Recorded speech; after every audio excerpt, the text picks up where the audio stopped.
پنچ راولاکوٹ سے bureau chief پنچ ہارون الرشید کی report کے مطابق پنچ یونیورسٹی راولاکوٹ کی اسسٹنٹ پروفیسر ڈاکٹر گلالہ طوفانی بارش ایک کیمپس سے دوسرے کیمپس میں جاتے ہوئے اپنی گاڑی سمیت تیز پانی میں بہہ کر شہید ہو گئے۔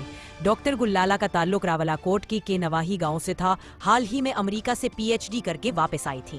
اس کے ساتھ پورے آزاد کشمیر میں طوفانی بارش کی وجہ سے ندی، نالے، دریا اور میدانی علاقے سیلابی شکل اختیار کر گئے، جس کی وجہ سے کوٹلی تتا پانی اور پنچ مظفر آباد رابطے کا واحد ذریعہ ساوا پل بھی طوفانی بارش کی نفر ہو گیا۔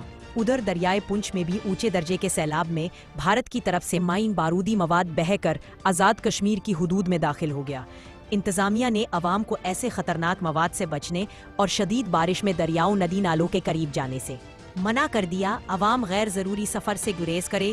ادھر حکومت آزاد کشمیر نے 19 اگست تا 23 اگست تعلیمی ادارے اور سکول بند کرنے کا نوٹیفکیشن جاری کر دیا۔